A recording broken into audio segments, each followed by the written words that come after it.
नमस्कार विद्यार्थी मित्रांनो, आपल्या कृतीपत्रिकेतील प्रश्न क्रमांक 4A भाषिक घटकांवर आधारित कृती हा 8 मार्कांचा प्रश्न आपल्याला विचारला जातो.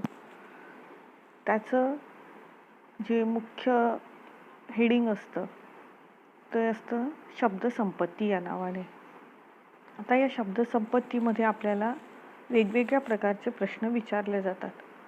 त्यातला एक असतो समानार्थी शब्द लिहा, दुसरा प्रश्न असतो विरुद्धार्थी शब्द लिहा, तिसरा असतो शब्दसमूहाबद्दल एक शब्द लिहा, चौथा असतो एकवचन किंवा अनेकवचन लिहा किंवा ओळखा. म्हणजे शब्द दिलेले असतात तर एकवचनातला आहे की अनेकवचनातला आहे ते ओळखायचं आहे.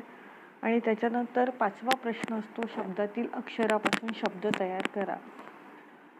एक शब्द दिला जातो आणि त्या शब्दातील तीच अक्षरे घेऊन आपल्याला वेगवेगळ्या अर्थाचे शब्द तयार करावे लागतात. 4 शब्द आपल्याला तयार करावे लागतात, कधी 2ही विचारतात आपल्याला.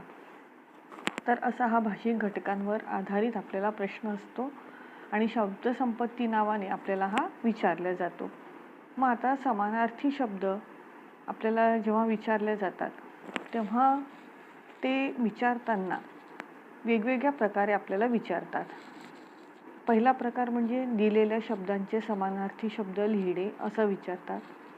कधी विचारतात की पुढील शब्दांचे 2 समानार्थी शब्द लिहिणे किंवा दिलेल्या वाक्यात अधोरेखित शब्दाला समानार्थी वाक्य पुन्हा लिहिणे. अशा 3 पैकी कोणत्याही एका प्रकारे आपल्याला समानार्थी शब्द विचारला जातो आणि तो 1 मार्कांकरिता असतो.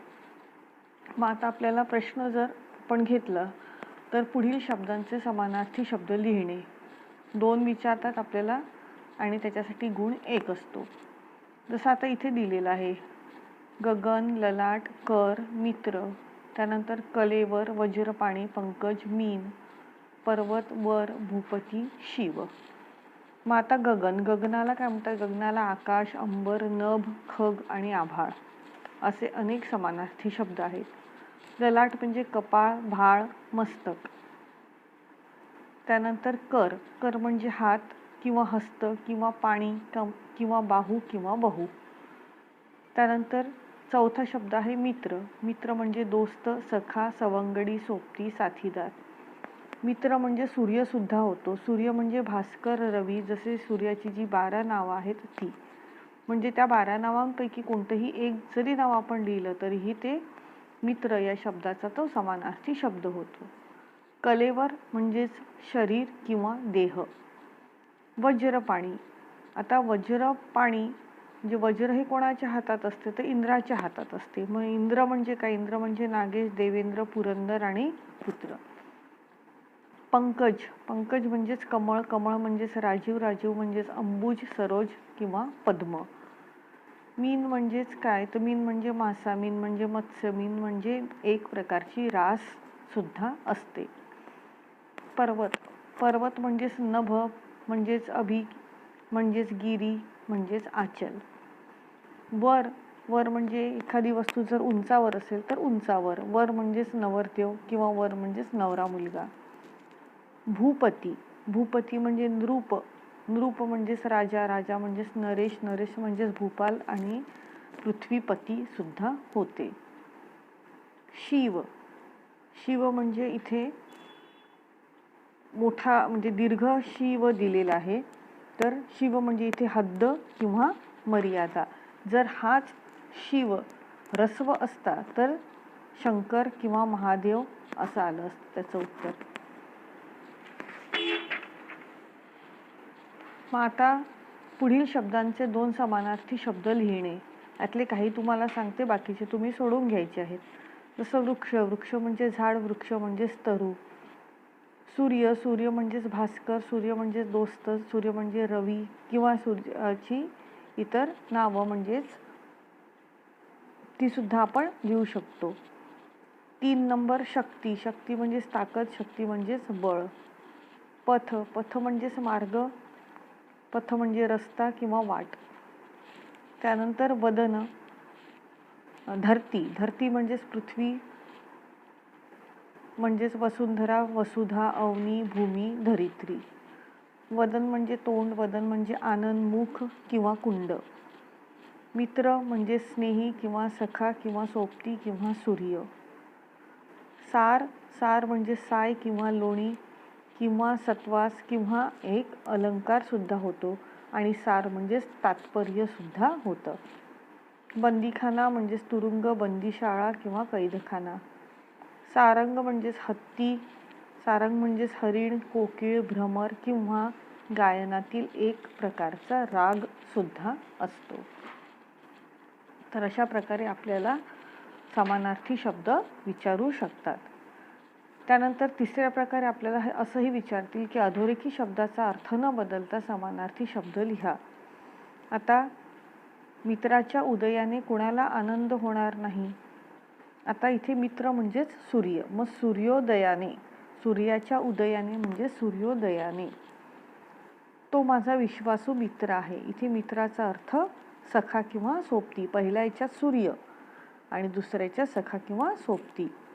गुरुजींनी वर वधूला वर दिला. इथे वर म्हणजे आशीर्वाद. आणि चौथ्या याच्यात पुन्हा वर आलेला आहे, अधोरेखित केलेला. इथे वर म्हणजे पसंत करणे. अशा प्रकारे अनेक समानार्थी शब्द आपल्याला माहीत असणं गरजेचं आहे. आता पुढला जर आपण प्रश्न घेतला नंबर 2चा, तो म्हणजे विरोधार्थी शब्द. तर तो कशा प्रकारे विचारतात. दिलेल्या शब्दांचे विरोधार्थी शब्द लिहिणे, दिलेल्या वाक्यात अधोरेखित शब्दाला विरोधार्थी शब्द देऊन वाक्य पुन्हा लिहिणे, विरोधार्थी शब्दांच्या जोड्या जुळवणे किंवा दिलेल्या विरोधार्थी शब्दाची जोडी कोणती नाही ते लिहिणे. 1 गुणांकरता हा प्रश्न आपल्याला विचारला जातो. मग आता इथे अनेक विरुद्धार्थी शब्द आहेत, त्यातले काही तुम्हाला सांगते. पवित्र, अपवित्र, विवाहित, अविवाहित, उत्तीर्ण, अनुत्तीर्ण, आदर, अनादर, आवश्यक, अनावश्यक, त्यानंतर अपेक्षित, अनपेक्षित, लायक, नालायक, पसंत, नापसंत, आधार, निराधार, रोगी, निरोगी, संदिग्ध, निसंदिग्ध, स्वार्थी, निस्वार्थी, लक्ष, दुर्लक्ष, त्यानंतर दैव, सुदैव किंवा दुर्दैव, समज, गैरसमज, हजर, गैरहजर, जबाबदार, बेजबाबदार, शिस्त, बेशिस्त, पगारी, बिनपगारी, चूक, बिनचूक, कृपा, अवकृपा, गुणी, अवगुणी, सुविचार, कुविचार, होकार, नकार, कृतज्ञ, कृतघ्न, दिवस, रात्र, ऊन, सावली, अध्ययन, अध्यापन. अशा तऱ्हेने विरोधार्थी शब्द आपल्याला लिहावे लागतील. त्यानंतर पुढल्या प्रकारे सुद्धा प्रश्न विचारला जाऊ शकतो की अधोरेखी शब्दाचा अर्थ न बदलता विरोधार्थी शब्द लिहा. असंच तुम्हाला इंग्रजीमध्ये सुद्धा विचारत होते आणि बऱ्याच वेळा विचारलं सुद्धा जातं. तर आपण बघूया प्रश्न. दिलेल्या वाक्यात अधोरेखी शब्दाला अर्थ न बदलता विरोधार्थी शब्द लिहून वाक्य पुन्हा लिहा. कर्णकटू, कर्णमधुर. भारतीय लोक श्रीमंत आहेत, भारतीय लोक गरीब नाहीत. रमेशचा मुलगा सुशिक्षित आहे, अशिक्षित नाही. काळी, गोरी किंवा काळी, पांढरी, पांढरीपेक्षा आपण रंग जर म्हटलं तर गोरी असं म्हणू. दोष, गुण, बिकट, सोपी. अशा प्रकारचे आपल्याला विरोधार्थी शब्द शोधावे लागतील आणि ते शब्द माहीत असणं आवश्यक आहे. आता पुढील शब्दांचे विरुद्धार्थी शब्द लिहिणे म्हणजे जोड्या जुळवा असं येतं. अगट, बगट, वर, मित्र, दुर्बोध, आशीर्वाद, आळस. ब गटात शाप, उत्साह, शत्रू, खाली आणि सुबोध. तुम्हाला जोड्या इथे जुळवून दिलेल्या आहेत. वर, खाली, मित्र, शत्रू, दुर्बोध, सुबोध, आशीर्वाद, शाप, आळस, उत्साह. अशा प्रकारे विरोधार्थी शब्दांच्या जोड्या आपण जुळवू शकतो. मग आता अजून एक वेगळ्या प्रकारे आपल्याला विचारू शकतात प्रश्न की पुढीलपैकी कोणती जोडी विरुद्धार्थी नाही ते लिहिणे. मग निरर्थकच्या विरुद्ध अर्थपूर्ण, अगदी बरोबर आहे. ज्ञानी विरुद्ध सुज्ञ. आता ज्ञानी आणि सुज्ञ एकच अर्थाचे आहे, त्यामुळे ही जोडी नाही. ओळख, अनोळख हे दोघांना विरुद्ध आहेत. गुण, सगुण, गुण आणि सगुण ह्या स म्हणजे चांगलं, गुण आणि सगुणचा अर्थ एकच होतो, त्यामुळे ही सुद्धा जोडी विरुद्धार्थी नाही. कृपा अवकृपा ही अगदी विरुद्धार्थी जोडी आहे. चवदार सपक म्हणजे चविष्ट आणि त्याच्या विरुद्ध दिलेला आहे इथे सपक.